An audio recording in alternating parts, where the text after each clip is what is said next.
Unfortunately, the world is entering a new nuclear race. We observe that arms control between major nuclear powers, the United States and Russia, are pretty much over. We see global instability growing, and in general, the discord among major powers increases nuclear risks. And one point I want to make is that there is no such thing as a limited or regional nuclear war. Even a small nuclear exchange will lead to famine and many, many people dying. Ukraine inherited Soviet nuclear weapons, and it gave it up in exchange for security assurances from major powers, including Russia. Russia invaded Ukraine first in 2014 and then full-scale invasion in 2022. Unfortunately, what it showed to the world that if you're a country with nuclear weapons, you can invade a country without nuclear weapons with almost no real punishment. So unfortunately, it sent a very bad signal to the global non-proliferation order. But I do hope that there will be no immediate new nuclear newcomers.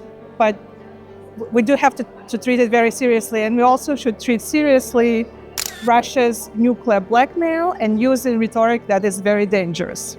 Military attacks by Israel and then the United States on Iran's nuclear facilities, they didn't inflict significant damage on Iran's nuclear program. On the contrary, they increased determination of Iran to proceed with its nuclear capacity. So unfortunately, I think these strikes made the situation worse.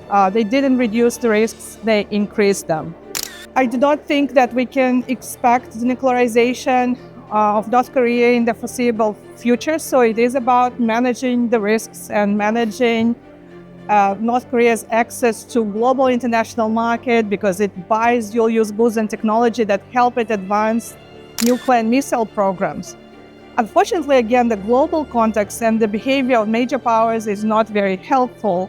What we see on the UN Security Council shows that there will be no consensus decisions on new sanctions on North Korea.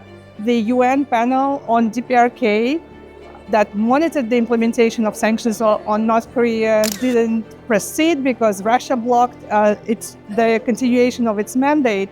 So on the practical level, it is about how do you make sure North Korea doesn't access the global market of sensitive goods and global financial institutions. But unfortunately, what we see is that it does get this access and the context is not conducive to stopping it. The main problem with Israel's undeclared nuclear capacity that is just, it's not a secret to anybody who works in the nuclear field. It's its undeclared nature, because when it's undeclared, you cannot really bring Israel into any formal arms control or non-proliferation structures and frameworks. So of course, this ambiguity and the factual existence of Israel's nuclear program creates extra motivation within the region for other countries to also put value in potential latent nuclear capabilities.